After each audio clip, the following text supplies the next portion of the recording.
Hello, and welcome to the month of Spooky 2024. Scary stories are a part of life. We've been telling them since the dawn of man over campfires, radio broadcasts, television, and these days, social media. They remind us of our own mortality, get our adrenaline going, and send chills through our bodies that, well, we just can't explain. During this month, you can expect the unexpected, hear the unbelievable, and witness stories that will stretch your imagination. Why? Because that is what we do here at Ron's Amazing Stories. So settle in for the spooky and be prepared to be taken away from today.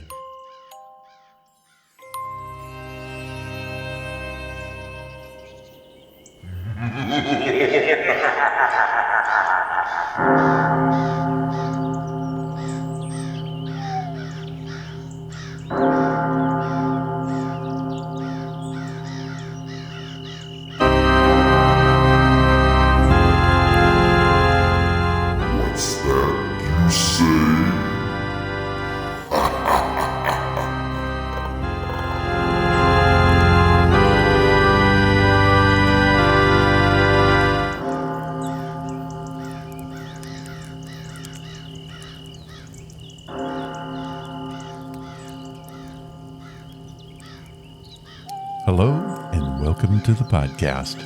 Since last week was a bust, we're going to complete the month of Spooky 2024 this week. Speaking of last week, as many of you noted and commented on, there was no podcast last week. I had a health issue that landed me in the hospital for a few days. I'm still not at my best, but there is a plan to get things back on track. I'm going to spare you any of the details other than to say thank you for all the well wishes and comments. It meant a lot to read those while lying around giving samples and being told that my blood pressure was way too high. I don't know if there'll be any future impacts to the show. I rather doubt it, but I will keep you posted. Right now, my only plan is to get ahead of it. Now, let's get to today's show with my thoughts on monsters.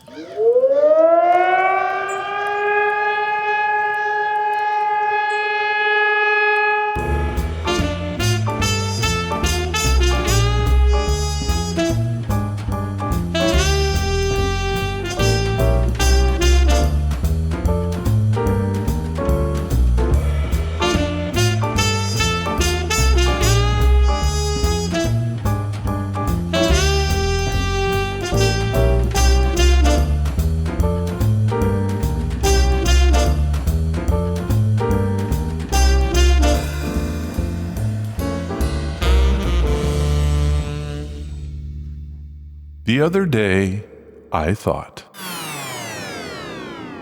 being creative is what I do. I like to think that it brings new folks in and old listeners back. That is true. I have been doing it since 2011, and over the years I've done some things that have hit and some that have fell on deaf ears. That bad, huh? But there's always some rhyme to my reason. And this segment attempts to give some insight into how my brain works. Alrighty then. As you heard from the opening, I've had a lot of time to think lately.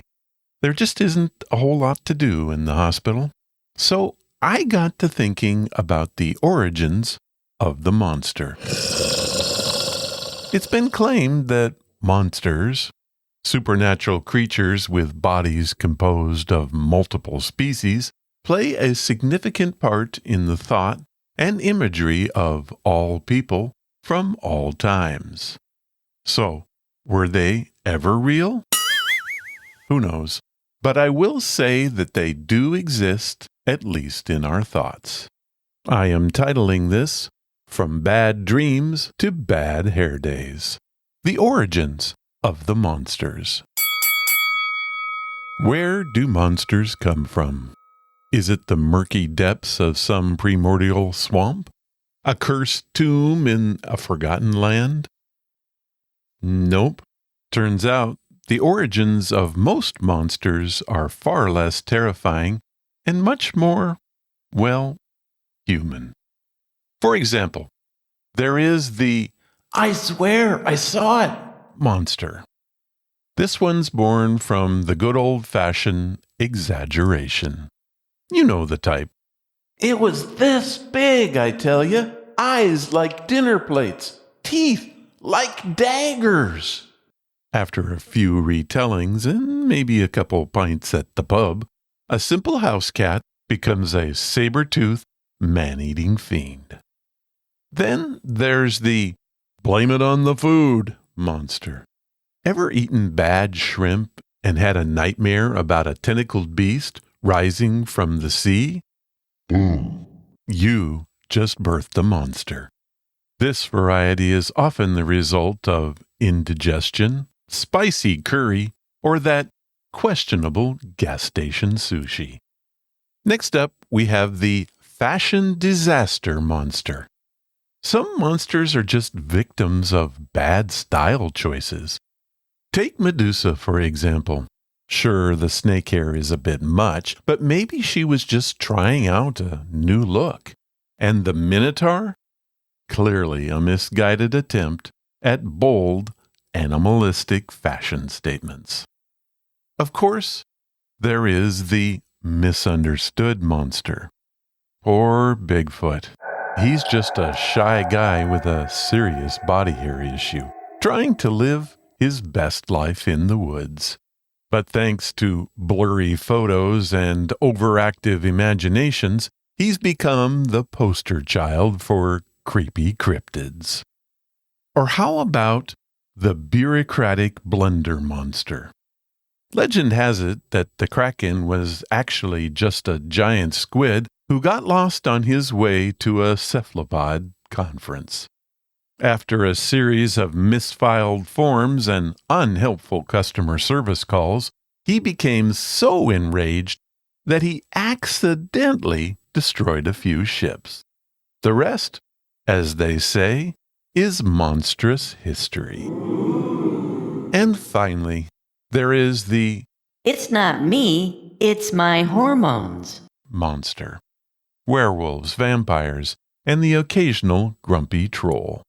These creatures are just misunderstood victims of their own biology. Cut them some slack. They're just going through a phase. So next time when you hear a bump in the night, don't automatically assume it's a terrifying monster.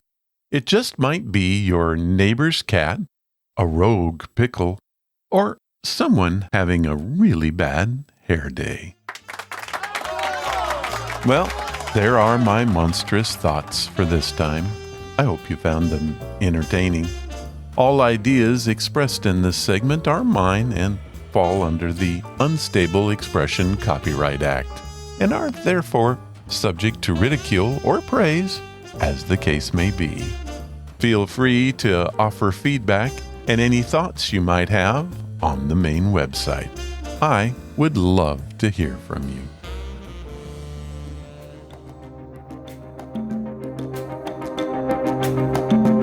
These are your stories, sent by you, for you.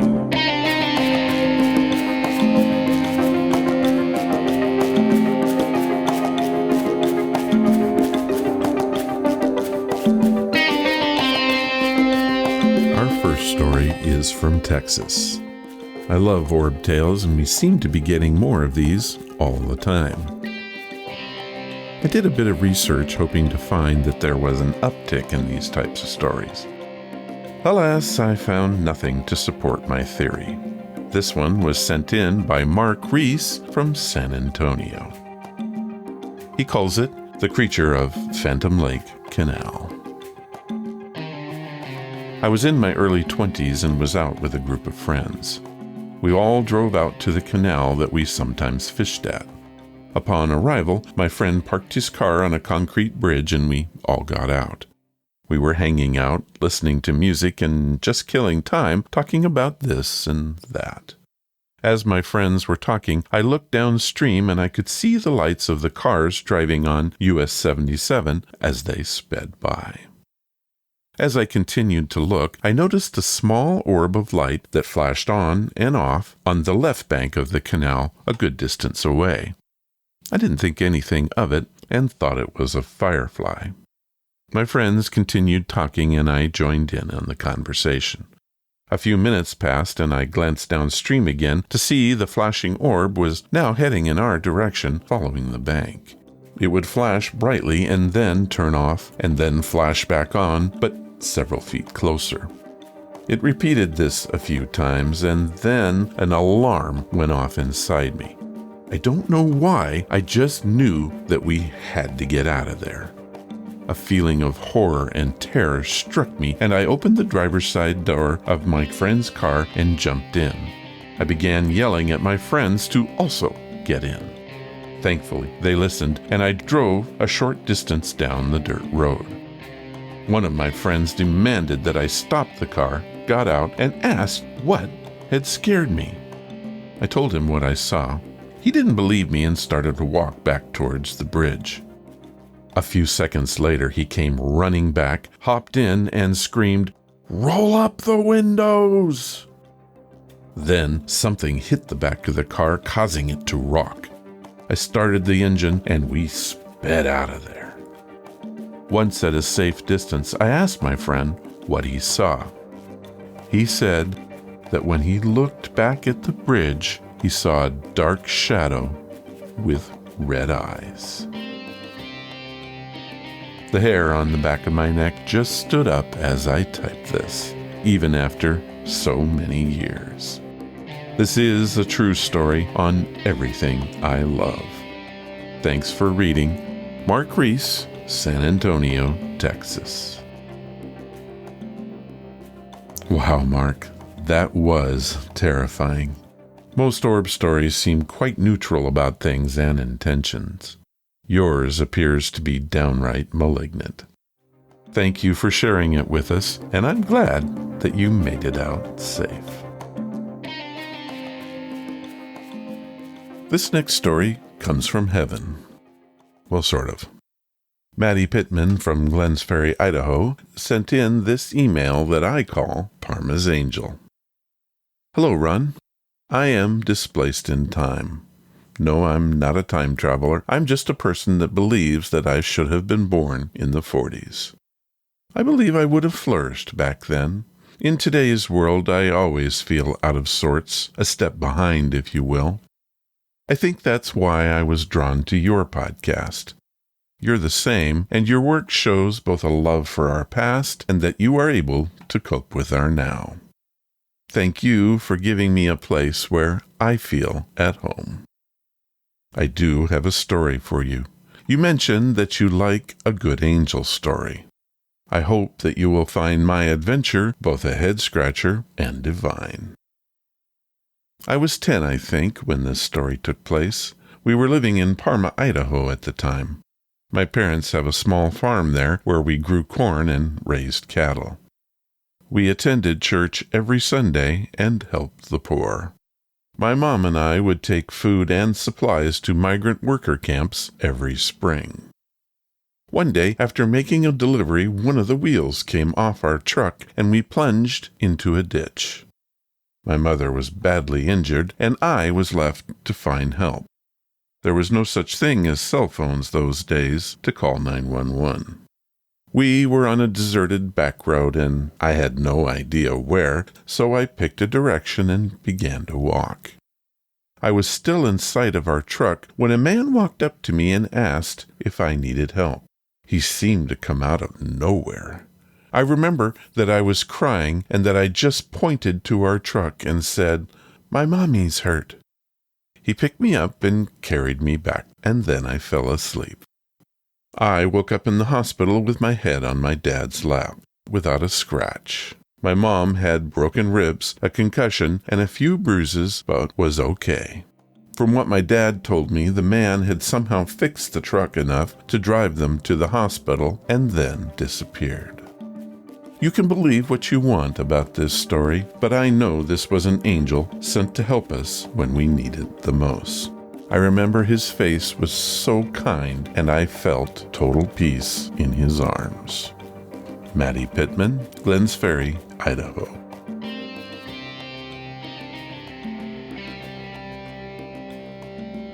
Well, I believe you, Mattie.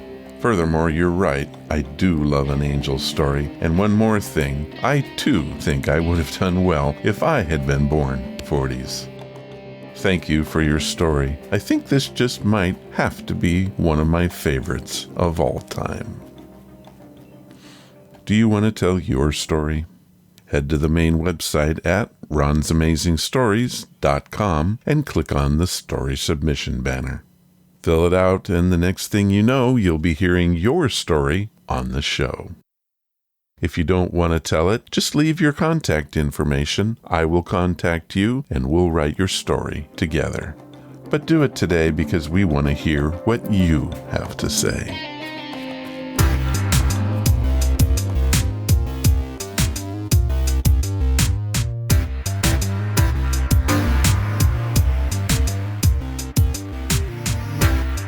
Our featured story comes from a little-known OTR series, The Witch's Tale. It was a horror fantasy radio series which aired from 1931 to 1938 on WOR, the Voice of New York, and then again in syndication. The program was created, written, and directed by Alonzo Dean Cole. The spooky show was hosted by Old Nancy, the Witch of Salem, and introduced a different horror tale each week. The role of Old Nancy was created by stage actress Attadale Fitzallen, who died in 1935 at the age of 79. Cole replaced her with 13-year-old Miriam Wolfe as Old Nancy. Cole himself provided the sounds of Old Nancy's cat, Satan. Cole's wife, Mary O'Flynn, portrayed all of the lead female characters on the program, and the supporting cast included Mark Smith and Alan DeVite. For syndication, the shows were recorded live during broadcast and then redistributed to other stations. Now, these recordings were destroyed by Cole in 1961, but somehow a few episodes survived, like the one we have today. It is titled The Devil Doctor, and it is listed as one of the 31 most scary OTR stories ever made. And I have to say, I quite agree. And this one is the stuff of nightmares. What happens when you buy an old house and start renovating it? What do you say we find out? This one first aired on January 8th, 1934.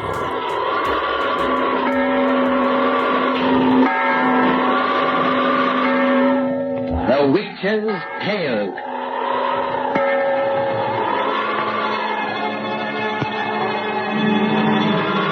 The fascination of the eerie, weird, blood-chilling tales told by Old Nancy, the Witch of Salem, and Satan, her wise black cat. They're waiting for you, now.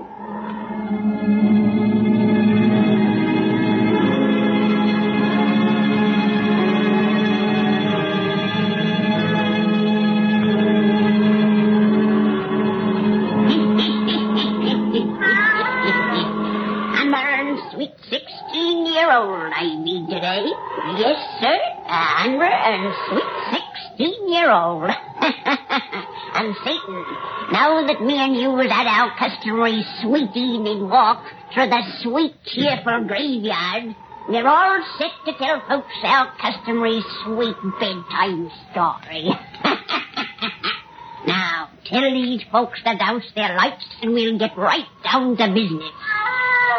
That's it.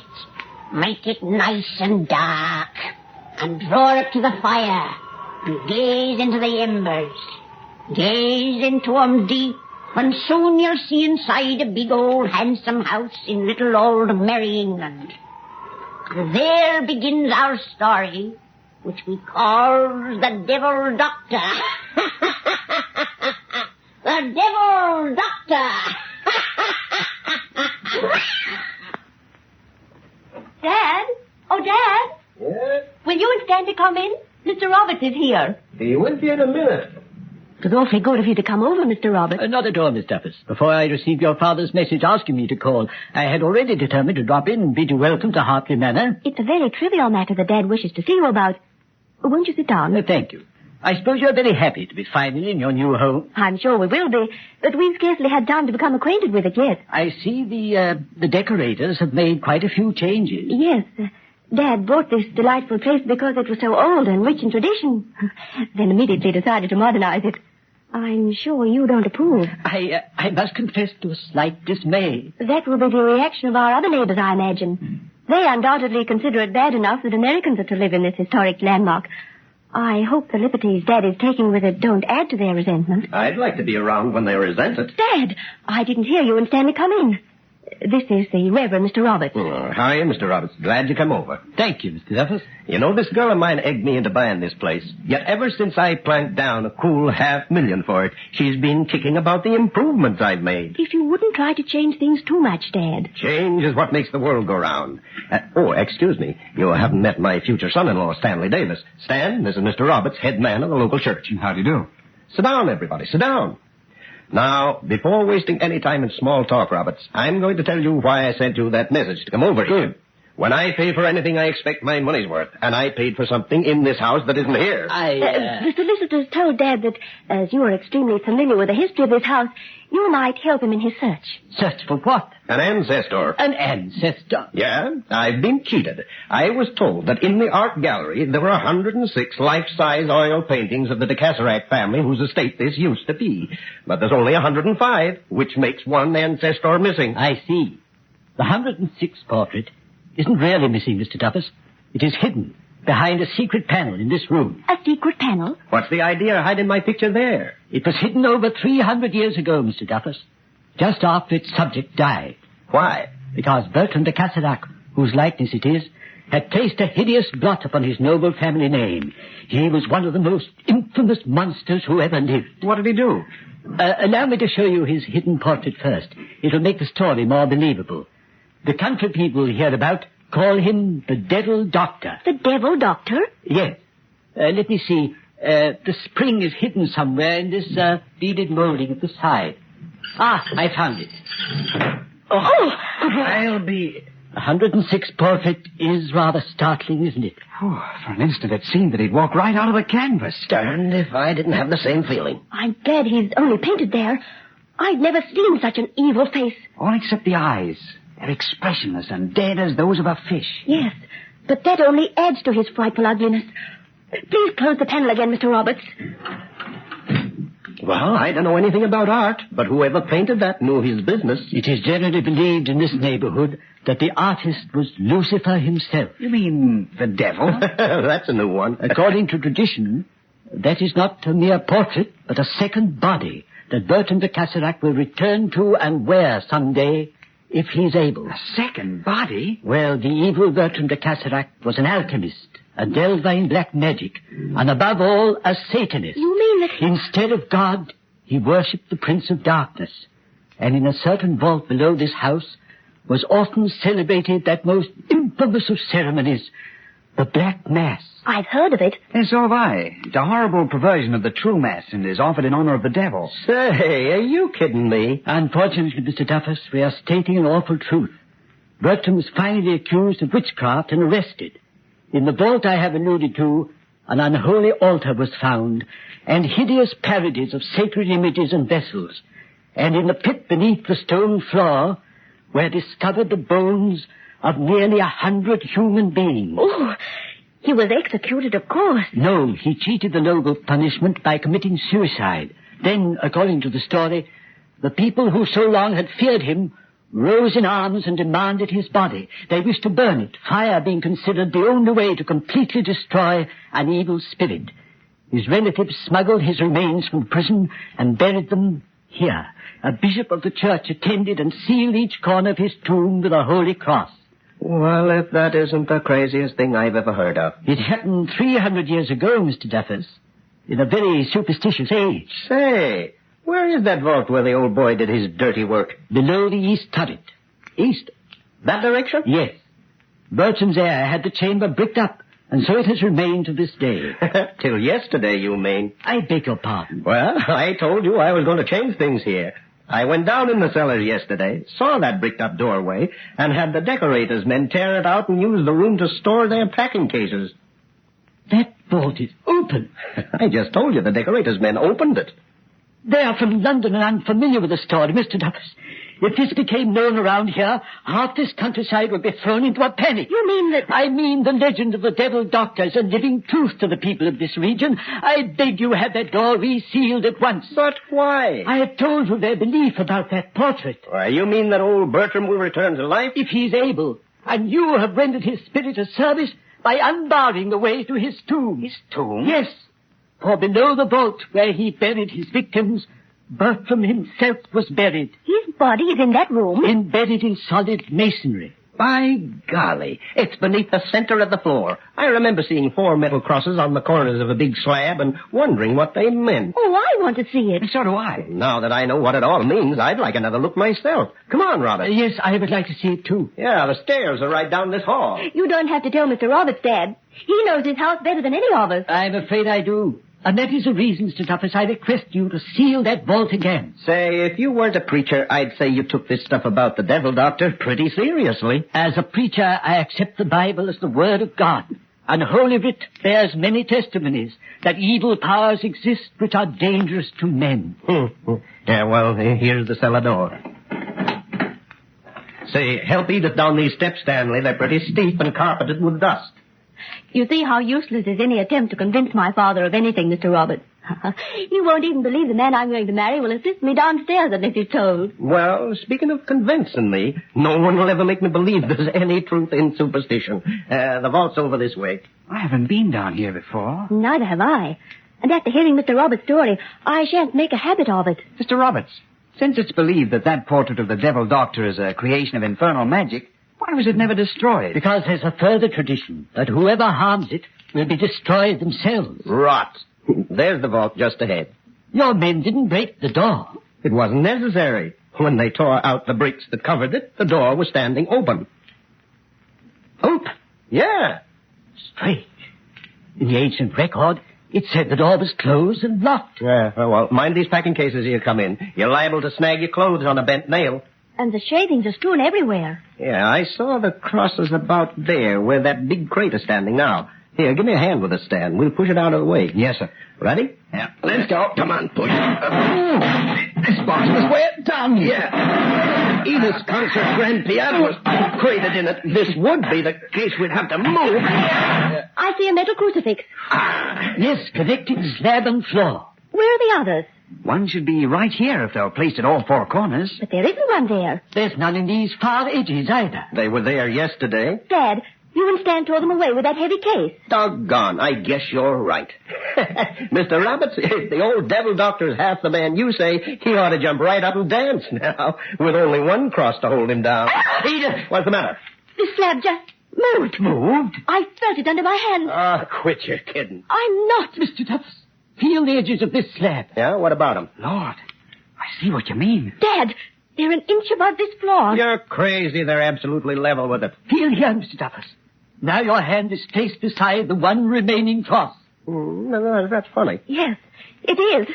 None of you were chump enough to think this slab has risen since we pulled those other crosses off. I felt it move. Imagination. It's probably always been like this. It couldn't have been, sir. If it hadn't been raised like this before, its sharp edge would have caught the cleats in that piano case. We couldn't have pushed it a foot. Mr. Duffus, you may think me a credulous old fool, but I beg you have those crosses found and replaced immediately. Then have this vault resealed. I'll do nothing of the kind. Dad, for once in your life, give in to someone else. When we entered this vault, I thought the story of the devil doctor as fantastic as you still do. But since you moved that case, there's something awful here that's making me afraid. I'm not ashamed to admit that I feel the same way. As though we 4 weren't alone in this vault. As though something repulsive and deadly is in here with us. There is an unseen presence here. Can't you sense it, Mr. Duffus? No. And when I prove all this is bunk, you won't sense it either. You wait till I find a tool of some kind. This loose board will do. What are you going to do with that board? Bring you to your senses and smash a crazy legend. He means to break that single cross. Dad! Don't stop him! I thought a good sound whack would do it. You've broken the crucifix. The tomb is no longer sealed. And not a thing has happened. You thought that slab would fly up and hit the ceiling, I suppose, and the old gentleman below would appear in a burst of flame. I told you I'd bring change around here. Oh, by the way, you'll have to change a good story now. Your crucifix is broken and not a thing has happened. What's that? What? Someone's laughing. In this vault. No, it comes from underneath. That slab, one side slowly rising. Good Lord. Something is pushing it upward. A skeleton wrapped in crumbling shrouds. It's rising from that tomb. Run, Edith, run! To the stairs! The stairs! God, forgive me. What have I done? What have I done?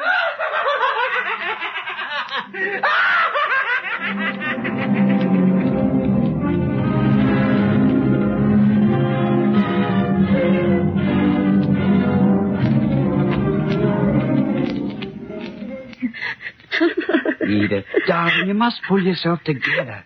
We're safe now. Safe. Yes, that cellar door is locked and barred, and we're double locked inside this room. If we did see a thing that all common sense denies, it can't get at us here. If we saw it, you doubt the evidence of our eyes? And do you think locked doors will prevent that frightful thing from going where it wishes?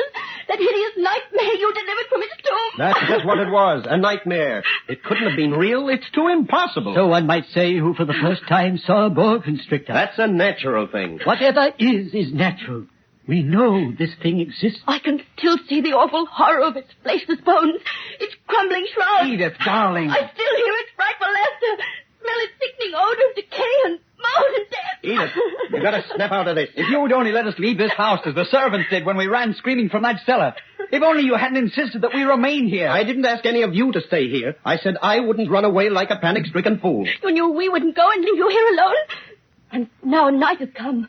And darkness. Listen here. We've got to look at this thing like sensible human beings instead of superstitious children. So you said when you broke the crucifix upon that tomb. And I still think I was right. Why, I don't deny I've been as scared as the rest of you.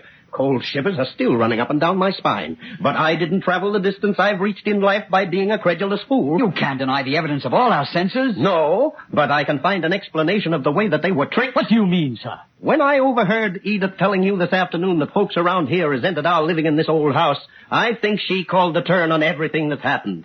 We're not wanted here, and someone conceived the bright idea of scaring us away. Mr. Duffus. And you, Roberts, were a party to the plan. I, sir? Father. He came here with his talk of the devil doctor, didn't he? He showed us that picture, told us about the vault, and got us so steamed up we went down to see that tomb. You seriously believe that? Yes. Mr. Roberts is a clergyman. Which makes his skullduggery 10 times worse. By Jove, I believe you're right, sir. Stand. Mr. David. That explains the thing on natural ground. You think? I think the ghost we saw was just a man. A man? No. That vault was dark. We could see objects and nothing more. A man was concealed in that tomb. It was his laughter we heard. Human laughter. The slab was so prepared he could lift it from below. Then, dressed in one of those skeleton suits, he appeared to scare the living daylights out of us. You forget it was you who opened the vault. You who broke the seals upon that tomb. Details. If I hadn't played into your hands, you'd have found another way. Miss Duffus, you do. Yes, I agree with Dad and Stanley, Mr. Roberts. How could you do such an awful thing to us? On my solemn word of honor, I swear you're mistaken. You've done enough. Don't make it worse with lies. Your plan has failed, Mr. Parson. Go and tell the others who don't want John Duffus for a neighbor that he don't scare. Stanley! Dad! That laugh we heard downstairs. And now it's in the hall, outside this room. Yeah, the laugher doesn't know his little farce has been played out, but he soon will know. Don't open that door! Come on, Stan. Let's find this laughing skeleton. Don't go out there! Stan, turn on these hall lights so he don't slip by us in the dark. Gentlemen, I beg! Now, you shut up. Stan, which way do you think that laughter went? That way, toward the drawing room. Come on. Dad! Stanley! Wait! Huh? Look! That cellar door. It's still locked and bolted as we left it. Well, our laughing skeleton came up some other way. There is no other way out of these cellars, and you can see no normal creature has entered through that door. Yet we heard his laugh. From where we're standing now. Well, that doesn't mean a thing. Come on. Wait, sir. That's my imagination's playing me tricks, but there's a peculiar odor in this hall. I smell it, too. It's an odor of decay and mold And death. By everything that's holy, I beg you leave this house. Dad, look there. Lord, upon this floor. A trail of mold. Oh, that piece of cloth. It's a fragment of the shroud that figure wore. Look, as I touch it, it crumbles into dust. It's all a trick, but tricks don't fool me any longer. That lamp again. It is in the drawing room. Where the devil doctor's portrait hangs. What do you mean? I've told you the legend of that picture. The lamp has changed. It's become stronger, almost human. It's altogether human. Human enough to be punched in the jaw, and that's what it's going to get. Mr. Duffus, wait. After him. Don't let him go into that room alone. He's playing with fire. Fire that will consume us all. He'll disappear through that dark doorway. Quick! Mr. Duffus, where are you? By the window. He's not going to slide by me. You stay at the door, Stan, and turn on the light so we can see. I've got him. Well, there's no one in the room. Oh, that panel. It's open, as I feared. Yeah, but the portrait's there, thank heaven. Well, did you expect to find it gone? It's changed.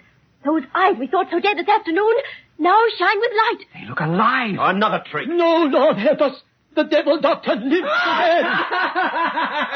The laugh is coming from that picture. The portrait's stepping from his frame. The lights! Who put out those lights? Light! Light! For heaven's sake! Edith, where are you? I can't see a thing in this darkness. Edith! Edith! He's got me! Help! Edith, he's taking her away. Where? I can't see her. Then that's going towards the cellar door. That leads to the vault, to the room of the devil's mask.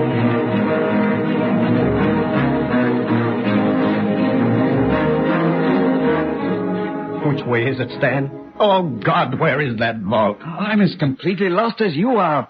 Oh, Roberts was right. We should have waited for a lantern before coming down to this cellar. That would have taken time, and that devil has my Edith. Oh, God, forgive me. Davis! Mr. Douglas! Roberts, he's brought a lantern. Over to him, quick. Yeah, we're coming, Roberts. You still think he tricked us? Not anymore. No trick could have brought that picture from its frame, and we saw it happen. Roberts, quick, lead us to that vault. It's at the far end. This old-fashioned lantern doesn't give much light, but it was all that I could find. It's enough. Hurry. You've heard nothing further since you came down here? No, the laughter stopped, and so have Edith's cries. She's Fainted, I suppose. my daughter. Oh, God, forgive me. There's the vault. The door's closed. I'll soon... Oh, it's barred inside. Help me, Stan. I'm with you. That door is solid oak and sheathed in iron. You'll never break it that way. No, it doesn't even budge. What are we going to do? That heavy beam lying over there. We'll use it as a battering ram. Wait. Listen. Voice inside. Chanting something. In Latin. Yes. The Black Mass. The Black Mass? In honor of Lucifer. The devil doctor is about to offer up a sacrifice. Edith! My girl. You've got to break in that door, quick. Yeah, got to. Got to. Stan, that ram. With everything we've got. Oh, it doesn't even give. Again. Oh, what's that devil saying? His monstrous ritual nears the time of offering. For the ram! The ram! The door won't give. When it does, how are we going to stop that thing inside? A thing that's neither of the living or the dead. In faith there is a way. Break down that door. Father, help me to be strong. Give thy servant faith and help him banish fear. Does it give that time? But the voice inside's mounting. Yes, it's awful prayer to evil. Break that door, we shall be too late. Father, give thy servant faith. Help him banish fear. You've got to break it down. It gave then. It splintered. Again, with all you've got. We've crashed it. Come on, Edith. Help! Oh, help! She's lying on that A slab. living altar. The devil holds a knife above her breast. I'll get him. You said you had a way to stop him. By the power of the cross, the name of the Father, Son, and Holy Ghost, I bid you. Oh, you only laugh. He holds that knife above my daughter. My fear is stronger than my faith. Oh, Father, help me. in profundis, Satani, in profundis, Satani, He's doing the strike! No, not my child. No. Oh, devil's covered the body with his own. The knife is buried in his back. The devil doctor. He's raising the knife again. But the Father's love has shown my faith the way to banish fear. In the name of the one and only God, I bid you, whom men once called the cataract, return to the hell from which you came. He retreats. In the name of the Father, Son, and Holy Ghost. Dad! It's covered with blood. Get Edith from this vault, away from that fiend of hell. He can't hurt us now. He's backing towards his tomb. Where another fool like me can bring him back someday. I've heard that fire will destroy a thing like him forever. Give me that lantern, Roberts. Those shavings will burn. They've caught fire. Yes, between that devil and the only door. And he's not laughing now. He knows there's no escape. Run, all of you. In a moment, this place will be a furnace. Yeah, run. Oh. Dan! Dad's fallen. Roberts, here, help me lift him. Get him out of here. We'll all be burnt to cinders. Yes. Save my girl, Stanley. Get her out of this. Never mind me. The TARDIS! You have deserted me! Ah! The fire consumes me! Ah! We are safe from the devil, Doctor. He is surrounded by fire. The TARDIS! But not yet safe from the fire ourselves. Oh, if we can only get Mr. Duffus to the door. Oh, help, Edith. The TARDIS! I die! It is the will of God that evil so perish. Let the fire consume him utterly, O Lord. Oh, thank God, the door at last. Come on, Mr. Duffus, just a little effort. That's it. The TARDIS! Shut that door, for God's sake. His cries curdle my blood. The TARDIS! Come to the aid of thy servant! Come! Aid me!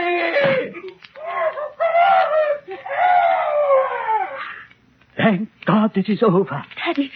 Daddy, you. How are you? Guess I'm not a corpse yet. But then I was born lucky.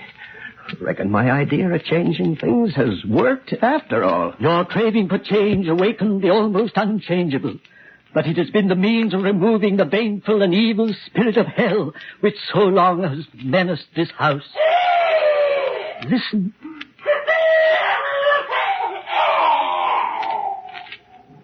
It is over.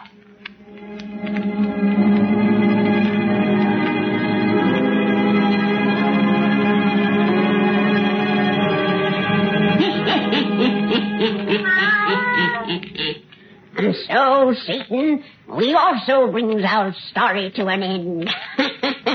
Now we'll go find ourselves a nice graveyard and get inspiration for another pretty bedtime yarn to spin these folks next time.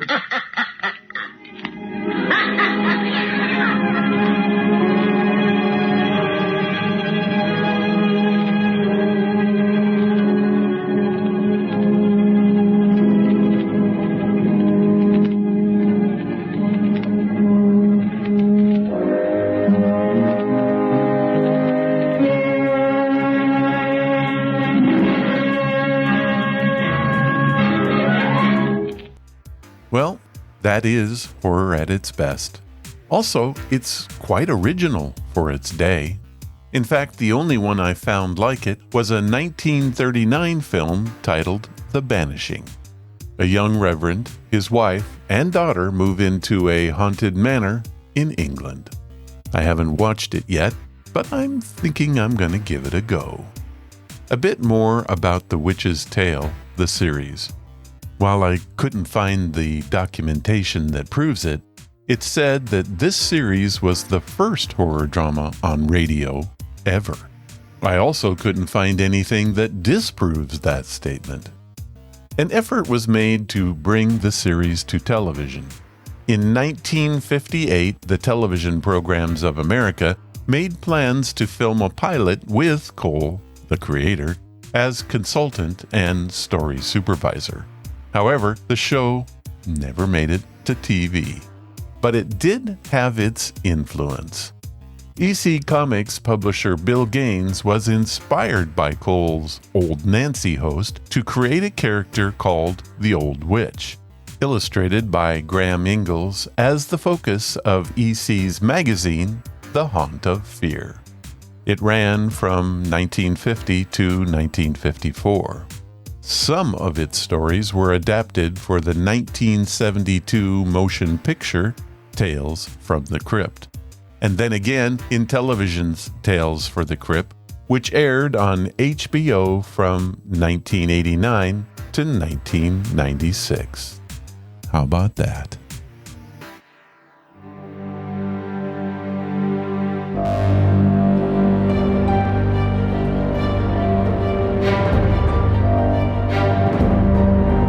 Johnny, is this true? Okay, I like to surf the internet looking for stories and other oddities. I do this in the name of the podcast, but the truth is, it's fun to see what's out there. What you're about to hear is what I call... Johnny, is this true? I will tell you a story and then ask the question, did I make it up or is it true? Let's get started.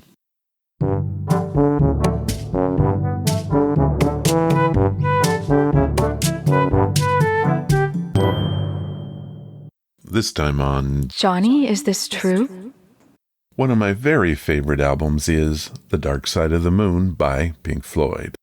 It is one of the best-selling albums in history and still charts from time to time on Billboard. We're not going to look at the facts of the album, but rather the actual Dark Side of the Moon. Your job is to decide if my fact is real or if I made it up. Let's get started. Story 1. Did you know that the moon always shows Earth its same face? Is that even possible as it rotates around us? Or am I just feeding you fake cheese? Well, if you said I was right, you're right. The moon is in synchronous rotation with the Earth. Its near side is marked by large dark plains and volcanoes that fill the spaces between the bright ancient crustal highlands and the prominent impact craters. The side we never see is, in fact, the dark side of the moon. Story 2. When we look up at the moon, it appears quite bright in our night sky. But did you know it's actually quite dark in nature? How can this be? Surely I made this one up. I didn't. The moon's surface is actually dark, although when compared to the night sky, it appears very bright, with its reflectance just slightly higher than that of worn asphalt. How about that? Now I know that you're never going to think of your driveway the same way again. Story 3. We now know that the moon is not made of cheese. I'm not sure how they proved that, but perhaps Neil Armstrong tasted it while he was there. However, we do know that the moon has water deposits. Yep, there is water on the moon. Or is there? If you said there was, then you're right. It's in the form of ice trapped within dust and minerals under the surface. It has been detected on areas of the lunar surface that are predominant in shadow, dark side, and therefore very cold, enabling the ice to survive. This water on the moon was likely delivered to the surface by passing comets. How about that? Story 4.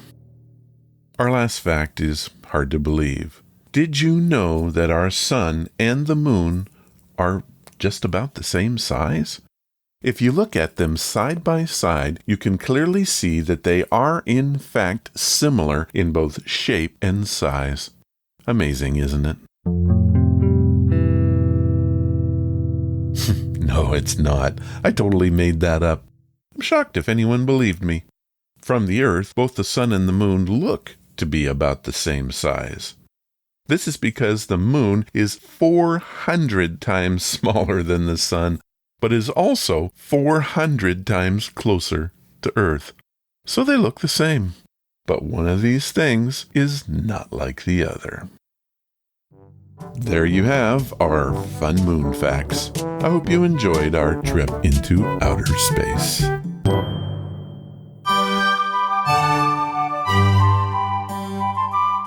As read by. Amazing stories read by amazing people. This time on As Read By, we have a story called The Smiling Owl. It was recommended to me by Justin Suttles and comes to us from the website creepypasta.com. They collect stories much like we do and are focused on the paranormal. the smiling owl. With a terrible taste in my mouth, I awoke from a slumber that seemed so deep I would never emerge. Having gone to bed at 1:17 a.m., it was now only 2:47 a.m. My hour and a half of sleep had seemed infinitely longer than that, filled with twists and turns of the subconscious dream state. But now, reality was all too real.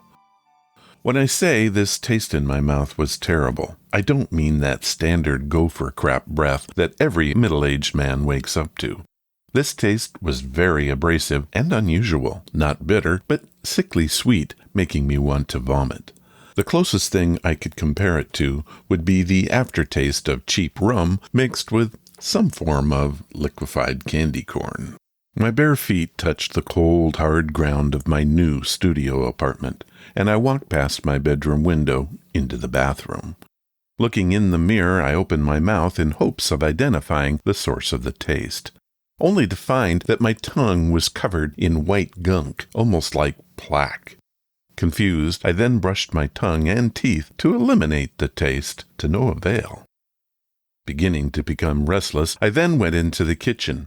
Opening the cabinets one by one, I had my mind set on finding something to cut through this terrible flavor. The best thing I found was lemon juice, and I began downing it like water. Frustratingly enough, the liquid glided over the plaque on my tongue just like a protective film, never even touching my taste buds. Throwing the lemon juice to the ground, I went back to the bathroom. Suddenly, and all at once, I was aware of a presence.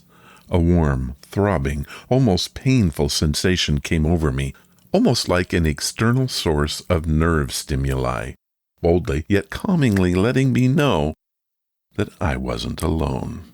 It was a kind of inherent awareness that one would experience in a dream, only this wasn't a dream. My instincts directed my attention toward my bedroom window, to which, almost in a trance, I then walked and peered out of. What I saw was the vestige of an owl, sitting on a tree branch. Not a screech owl or a spotted owl, but more of a barn owl, if I had to guess. It was very large and almost immaculately white. For the longest time I was paralyzed, staring into its crimson saucer-like eyes. I didn't know if I was frightened or intrigued, because this animal wasn't just staring at me, it seemed to be staring relentlessly into me. After at least 4 or 5 minutes of this, the owl then, with the air of utter calm, smiled at me. Looking into its eyes, I felt strangely comforted. The very moment I broke its gaze, however, everything changed. My tongue began throbbing with writhing pain that I can't even describe, almost like every individual muscle inside of it was tearing itself apart. I ran into the kitchen and put water on it, but it dried up like acid as soon as it touched. Panicking now, I put everything I could think of on my tongue to help alleviate the pain. Nothing seemed to be helping, but I was determined not to give up until the pain abated. It was 10 minutes later when the swelling began. In addition to the writhing pain that had not let up one iota, my tongue now felt like it was being inflated with air from the inside. Barely able to close my mouth, I ran past the window again towards my bedside. The owl was still there, with a smile as big as ever. Reaching for a bottle of ibuprofen, I tried to down a handful all at once, hoping that it would stop the swelling. I was unable to swallow, though, and the pills fell abruptly out of my mouth. Nothing seemed to be helping, and in a complete act of desperation, I ran back into the kitchen, past the smiling owl, into the silverware drawer. Opening it, I reluctantly pulled out my sharpest serrated steak knife. Holding my breath, I punctured my tongue with the knife, hoping that the wound would release some of the pressure. Instead, all of my muscles tightened around the knife hole, making my tongue's pain increase double-fold. Reduced to falling on the floor now, I did the only thing left any rational human being would do. I put the knife in my mouth and began sawing at my tongue. The pain of the blade was nothing compared to what I had been experiencing. Once my tongue was halfway severed, I paused for a second so as not to choke on my own blood, which was now pooling quite dramatically on the floor around me. Gagging on the knife blade, I finished the job, ripping the remaining tendrils in half as I yanked the wretched thing out. Showering the floor with blood, my severed tongue landed in front of me, squirming and flapping like a fish out of water. Disgusted and mortified, I kicked it across the floor into the bedroom and closed the kitchen door as to not see it, and even worse, not to hear it flapping around. Plugging my mouth with paper towels and trying desperately to maintain the bleeding, I sat crouched in a corner, suspended by shock and disbelief. As my heart rate finally slowed, I was frozen with fear. So many thoughts were rushing through my mind. They were all almost undecipherable. What had just happened? Is that a medical condition? Am I dreaming? What was with that owl? Was that an owl? Then, all too suddenly, the most horrifying revelation came over me, like a dark cloud. That owl had smiled at me through the window. It's anatomically impossible for an owl to smile. Overcome with a raw sense of primordial dread, I realized the truth. That was not an owl. There was no owl. "That's not an owl," I screamed to myself. The glowering question now remained, if it wasn't an owl, what was it? I was beyond caring. I didn't want to know the truth. I didn't even want my tongue back. In that moment, all I wanted was to get away from the owl and back to placid safety. That's when a swooping noise broke my train of thought. Quickly, all fell silent, almost as if things were normal again. After waiting, I slowly opened the kitchen door to find that the severed tongue was gone. Approaching the bloody pool in the ground, I looked out the window once more, which was now strangely open. Staring back at me with crimson eyes, the owl was still perched on his branch. However, it was now poised to open its mouth. What happened next is beyond my realm of understanding. I knew it was impossible, yet it happened anyway. The owl opened its mouth and with a brand new tongue spoke to me with an unholy voice. "I will survive," it said. Its smile then spread wider than it had before, revealing a pearly white set of teeth. It was at this point that I blacked out from fear. Once I awoke, the owl was nowhere to be found. The bleeding in my mouth had clotted, and I immediately got my things together and headed to the hospital. Once I was in the emergency room, having to communicate with pad and pencil, I informed the chief surgeon from where I came.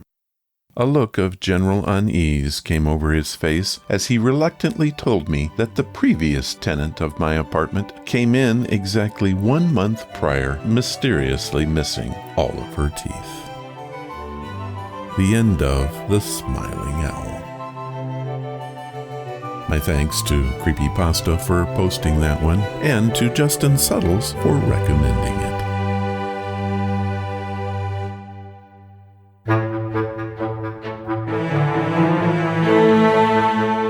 That was episode number 664. And while it was a week late, that ends the month of Spooky 2024. Next week, we will return to normal programming. I hope that you enjoyed the month. If you want to follow the podcast or the blog, head to ronsamazingstories.com. There you will find any of the links I mentioned and how to contact us. Do you want to help the show? The best thing you can do is to tell your friends all about it, and please leave reviews or feedback wherever you listen. Clicking that follow or like button helps us grow. Thank you for listening, and I hope you come again to find out what are Ron's Amazing Stories.